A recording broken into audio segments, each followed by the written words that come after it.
एक गुरु का एक शिष्य बहुत ही बाचाल था।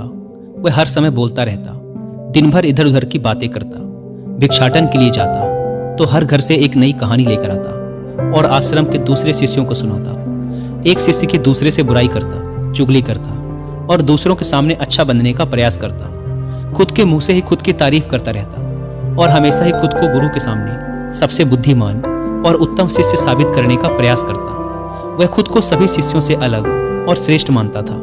उसका कहना था कि मैं एक अमीर घर का लड़का हूँ, अगर मैं चाहता तो एक आरामदायक और सुविधाओं से भरा जीवन जी सकता था, लेकिन मैं वो सब छोड़कर यहाँ आ गया क्योंकि मुझे सत्य की खोज करनी है, खुद को जानना है, जीवन को जानना है। इसीलिए मेरा त्याग तुम सबसे बड़ा है। एक दिन गुरु ने आश्रम के सभी शिष्यों को बुलाकर कहा, आप सभी को अगले 1 माह के लिए कोई न कोई संकल्प लेना है। इससे आपकी संकल्प शक्ति मजबूत होगी और आप में आत्मशक्ति का संचार होगा।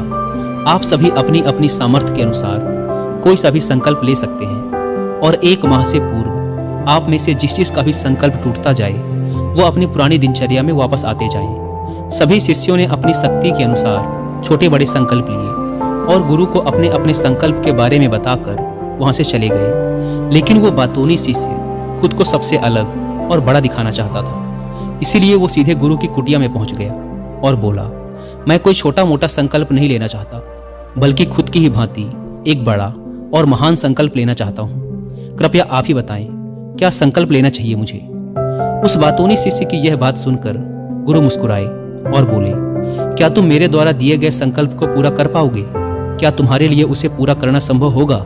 नहीं, वो तुम्हारे लिए संभव नहीं है, तुम उसे पूरा नहीं कर पाओगे, इसीलिए तुम खुद ही कोई संकल्प ढूंढ लो। शिष्य ने कहा, नहीं गुरुदेव, आप जो भी संकल्प मुझे देंगे मैं जरूर उसे पूरा करूंगा, आप बताएं तो सही। गुरु ने कहा, ठीक है, तो तुम अगले 1 माह तक चुप रहोगे, मुंह से एक शब्द भी नहीं निकालोगे, यही तुम्हारा संकल्प है। शिष्य ने कहा, गुरुदेव, ये भी कोई संकल्प है? ये तो बहुत ही आसान है, 1 माह तक चुप ही तो रहना है। कोई बड़ा संकल्प दीजिए जो मेरी योग्यता के लायक हो, जिसे पूरा करने में मुझे समस्या हो।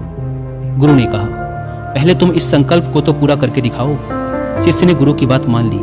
वह उसी समय चुप हो गया और पलटकर कुटिया से बाहर चला गया। उसे चुप रहना बहुत आसान लग रहा था। उसने एक दिन तो जैसे तैसे चुप रहकर काट लिया, लेकिन दूसरे दिन से उसके मन में ना बोलने का बोझ बढ़ने लगा। तीसरे दिन उसे भारीपन महसूस होने लगा और चौथे दिन उसके अंदर एक अजीब सी बेचैनी होने लगी, क्योंकि आसपास आश्रम के सभी शिष्य एक दूसरे से बातें कर रहे थे। वो भी अपना पक्ष उनके सामने रखना चाहता था, उनकी बोलती बंद कर देना चाहता था, लेकिन उसका संकल्प उसके आड़े आ रहा था। इसीलिए वो पूरे दिन सिर्फ मुंह और आंखें बनाता रहता। इसी तरीके से कुछ दिन और बीते और वह शिष्य बीमार पड़ गया। उसका सर फटा जा रहा था, उसका खाने पीने तक का मन नहीं कर रहा था, वह सिर्फ बोलना चाहता था। वह गुरु के पास गया और उनके सामने बैठकर लिखकर उन्हें बताया, गुरुदेव, मैं बोलना चाहता हूँ, बिना बोले मुझे सांस नहीं आ रही, मेरा दम घुटा जा रहा है, मैं अंदर ही अंदर पागल हुआ जा रहा हूँ, मैं क्या करूं? संकल्प तोड़ दूं क्या? यह पढ़कर गुरु मुस्कुराए और बोले, संकल्प तो तोड़ने के लिए ही होते हैं, लेकिन जो अपने संकल्प को पूरा कर लेता है वही अपनी आंतरिक शक्ति को बढ़ा पाता है, और जो अपनी आंतरिक शक्ति को बढ़ा लेता है वह समझ और जागृति की राह पर आगे बढ़ जाता है। संकल्प का लेना भी तुम्हारे ही हाथ में था और इसे तोड़ना भी तुम्हारे ही हाथ में है। तुम्हारे बहुत से गुरु भाई अपने संकल्प को तोड़कर अपनी पुरानी दिनचर्या पर वापस आ चुके हैं। अगर तुमसे नहीं हो पा रहा तो तुम भी संकल्प तोड़कर अपनी पुरानी दिनचर्या पर वापस जा सकते हो। लेकिन याद रहे, अगर आज तुम इस छोटे से संकल्प को नहीं संभाल पा रहे तो तुम अपनी बाकी की पूरी जिंदगी को कैसे संभाल सकोगे? मुझे इस पर शक है। बाकी फैसला पूरी तरह से तुम्हारे हाथों में है। गुरु की यह बात शिष्य के दिल में चोट कर गई। वह बिना कुछ बोले वहां से वापस चला गया और खुद को अपनी कुटिया में बंद कर लिया। वह केवल अपने जरूरी कामों के लिए ही कुटिया से बाहर निकलता, बाकी सारे समय कुटिया के अंदर ही बैठा रहता। 15 दिन बीत चुके थे और आश्रम के लगभग सभी शिष्यों का संकल्प अब तक टूट चुका था, लेकिन उस वाचाल शिष्य का संकल्प अभी भी जारी था। संकल्प लेने के बाद से अब तक उसने एक शब्द भी ना बोला था। सारा आश्रम हैरान था कि इतना बोलने वाला इंसान चुप कैसे हो गया। 15 दिन बीतने के बाद वह दोबारा अपने गुरु के पास गया और लिखकर बताया, हे गुरुदेव, मैं बाहर से तो चुप हूँ, लेकिन मेरे भीतर बहुत सी आवाजें हैं, बहुत सी चीख पुकार और शिकायतें हैं। मैं अंदर ही अंदर बात करता रहता हूँ। मेरा मन तरह तरह के प्रश्न पूछता रहता है। मैं बाहर से जितना मौन हूँ, भीतर से उतने ही शोर शराबे से भरा हुआ हूँ। मुझे शक हो रहा है, क्या मेरा संकल्प अभी भी जारी है? गुरु ने कहा, हाँ, तुम्हारा संकल्प अभी भी जारी है, लेकिन जब तक लोगों की ये आवाजें तुम्हारे कानों में पड़ती रहेंगी, तुम्हारा मन बोलता रहेगा, क्योंकि इसे तो आदत है बोलने की। तुम भले ही बाहर से चुप रहो, लेकिन तुम अंदर ही अंदर बोलते रहोगे। तुम्हें इन बातों से, इन आवाजों से दूर जाना पड़ेगा। शिष्य गुरु को प्रणाम कर वहां से चला जाता है और सुबह होते ही अपनी कुटिया छोड़कर जंगल की तरफ चला जाता है। कई दिन बीत जाते हैं, संकल्प का समय भी पूरा हो जाता है, लेकिन वो शिष्य लौट कर नहीं आता। आश्रम में सभी को डर था कि कहीं जंगली जानवरों ने उसे खा न लिया हो। इस बीच उसे ढूंढने की बहुत कोशिश की गई, लेकिन वो कहीं नहीं मिला। सभी गुरु भाइयों ने मान लिया था कि जंगली जानवरों ने उसे अपना शिकार बना लिया है, लेकिन गुरु को ऐसा नहीं लगता था। एक दिन आश्रम का एक शिष्य गुरु के पास आया और बोला, गुरुदेव, उस वाचाल शिष्य के साथ क्या हुआ होगा? क्या जानवरों ने उसे मार दिया होगा? गुरु ने कहा, हो सकता है कि जानवरों ने उसे अपना शिकार बना लिया हो, लेकिन उसके ना लौटने की एक दूसरी वजह भी हो सकती है। शायद उसे वो मिल गया है जिसके लिए वो गया था। शिष्य ने पूछा, गुरुदेव, क्या ज्यादा बोलना इतना हानिकारक होता है? गुरु ने कहा, इंसान के जीवन के बहुत सारे दुखों में से एक दुख ये भी है कि वो कभी चुप नहीं रह सकता, हमेशा कुछ ना कुछ बोलता ही रहता है। सिर्फ हमारे बोलने के कारण हमारे आधे से ज्यादा दुख पैदा होते हैं। परिवार के अधिकतर झगड़ों की वजह हमारा बेमतलब बोलना ही होता है। हम में से कोई भी चुप नहीं रहना चाहता, हम बस सामने वाले को सुना देना चाहते हैं। जो भी हमारे मन में है सब निकाल कर उसके मन में बैठा देना चाहते हैं, उसे समझा देना चाहते हैं कि देख, तू गलत है और मैं सही। आखिर ये कहाँ तक उचित है, क्योंकि दूसरा भी तो यही कर रहा है। और इस तरीके से सब एक दूसरे की सड़ी गली बातों को ग्रहण कर रहे हैं। फिर समय के साथ उन्हीं बातों की परतों को उकेरते रहते हैं और एक दूसरे को सुनाते रहते हैं। इस तरीके से सुनने और सुनाने का यह काम जिंदगी भर चलता रहता है, लेकिन इस नासमझी में हम खो देते हैं अपना समय, अपना जीवन, अपनी समझ और सबसे महत्वपूर्ण वो कीमती पल जो जिए जा सकते हैं, जिनको अनुभव किया जा सकता है, जिनमें आनंद को प्राप्त किया जा सकता है। लेकिन इसके बदले हमें मिलता क्या है? कुछ नहीं, सब व्यर्थ और बर्बाद हो जाता है। इस पागलपन में हमने क्या खो दिया, इसका एहसास केवल कुछ ही लोगों को हो पाता है। बाकी लोग जैसे उन्हें अपने आने का पता नहीं, वैसे ही उन्हें अपने जाने का भी पता नहीं चल पाता। शिष्य ने कहा, तो फिर इसका समाधान क्या है? गुरु ने कहा, पूरी जागरूकता के साथ अपने विचारों को देखना, यही एकमात्र तरीका है सारी मानसिक समस्याओं का। दोस्तों, वर्तमान में रहकर पूरी जागरूकता के साथ अपना काम करना जिंदगी में चमत्कारिक बदलाव ला देता है। ऐसा कहना है फेमस जैपनीज जेन मास्टर सुनरियो सुजुकी का, जिन्होंने अपनी किताब जेन माइंड बिगिनर्स माइंड में डिटेल से समझा रखा है कि कैसे एक व्यक्ति अपने रोज के कामों को करने के साथ भी अवेयरनेस यानी जागरूकता का अभ्यास कर सकता है और एक mentally stable and happy life जी सकता है। अगर आप चाहें तो इस किताब की हिंदी में समरी भी सुन सकते हैं कुक एफएम ऐप पर। यह बुक समरी आपको अपने आप से मिलाने में मदद करेगी और आपके जेन माइंड को जगाएगी। जेन माइंड एक ऐसा मन होता है जिसमें सैलाब से उमड़ते विचारों को भी शांत करने की क्षमता होती है। इस बुक समरी को अच्छे से समझने के बाद एक स्वतंत्र, खाली और शांत दिमाग आपकी पर्सनैलिटी का हिस्सा बन जाएगा। और कुक एफएम की बात करें तो यह इंडिया का सबसे बड़ा ऑडियो शो प्लेटफॉर्म है, जहां पर आप 10,000 से भी ज़्यादा ऑडियो शोज को सुन सकते हैं, वो भी 7 इंडियन लैंग्वेजेस में। और इनकी इंपॉर्टेंट बातों के नोट्स बनाकर उन्हें बात के लिए सेव भी कर सकते हैं। आपकी और मेरी तरफ 2.5 मिलियन से भी ज़्यादा पेड सब्सक्राइबर्स हर रोज इस एप्लीकेशन का यूज़ कर रहे हैं। वैसे इस प्लेटफॉर्म का मंथली सब्सक्रिप्शन पड़ता है 99 रुपीज़ का, लेकिन अगर आप यूज़ करते हैं कूपन कोड WI50 तो आपको इसके फर्स्ट मंथ के सब्सक्रिप्शन पर मिलेगा 50% का डिस्काउंट, यानी ये आपको पड़ेगा 99 की बजाय सिर्फ 49 रुपीज़ का।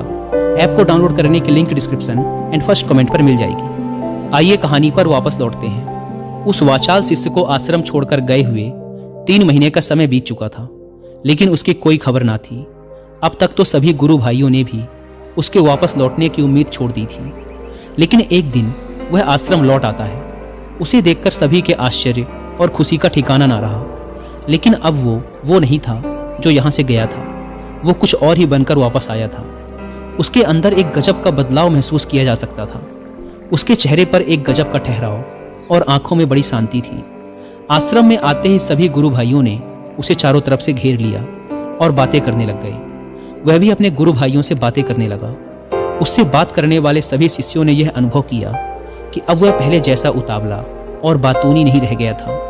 उसके मुंह से एक एक शब्द बहुत ही सुलझे हुए और मधुरता के साथ निकल रहे थे।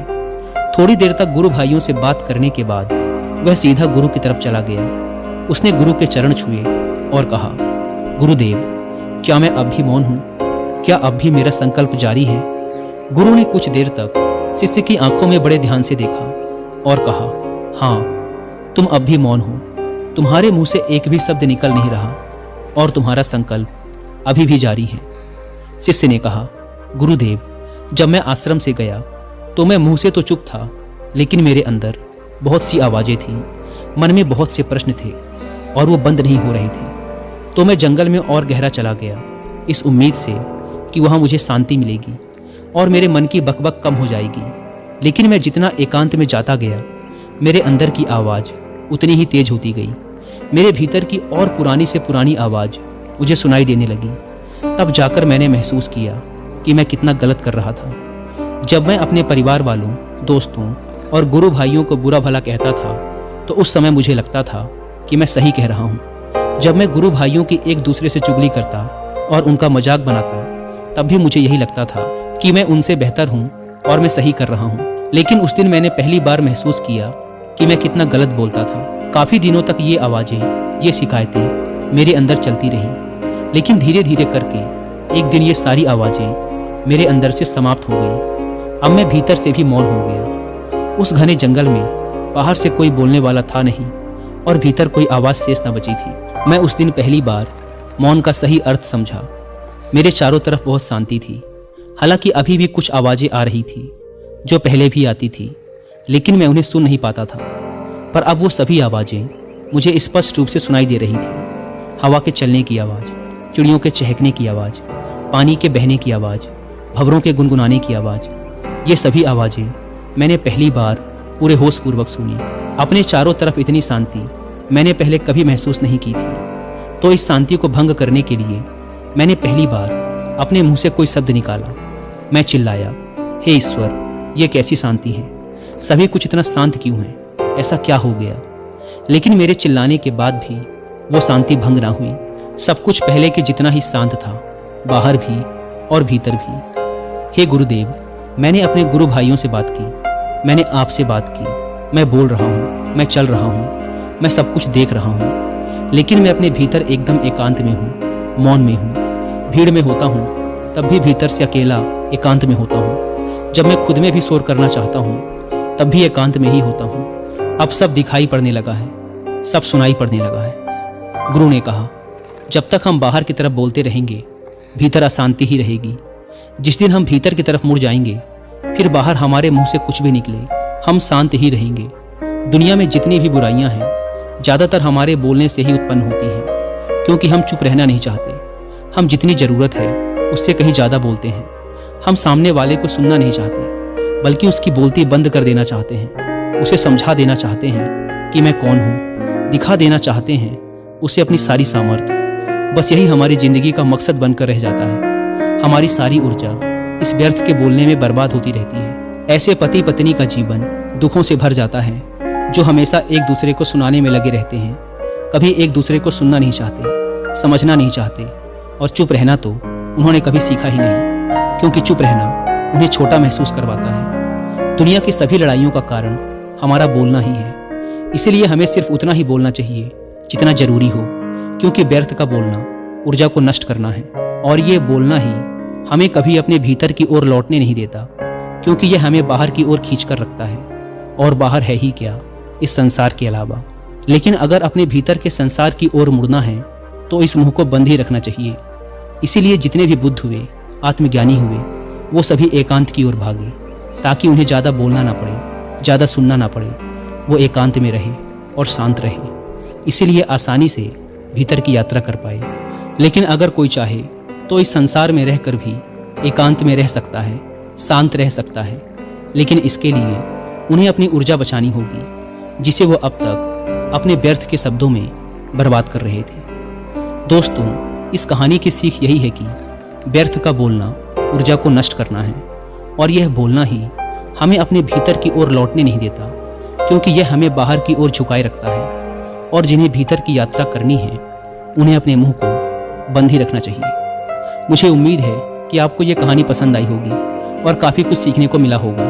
अवेयरनेस को प्रैक्टिस करने और अपने जेन माइंड को जगाने के लिए आप कुकू एफएम पर जेन माइंड बिगिनर्स माइंड किताब की हिंदी में समरी सुनना ना भूलें। और मंथली सब्सक्रिप्शन पर 50% डिस्काउंट के लिए आप WI50 कूपन कोड का इस्तेमाल भी कर सकते हैं। धन्यवाद।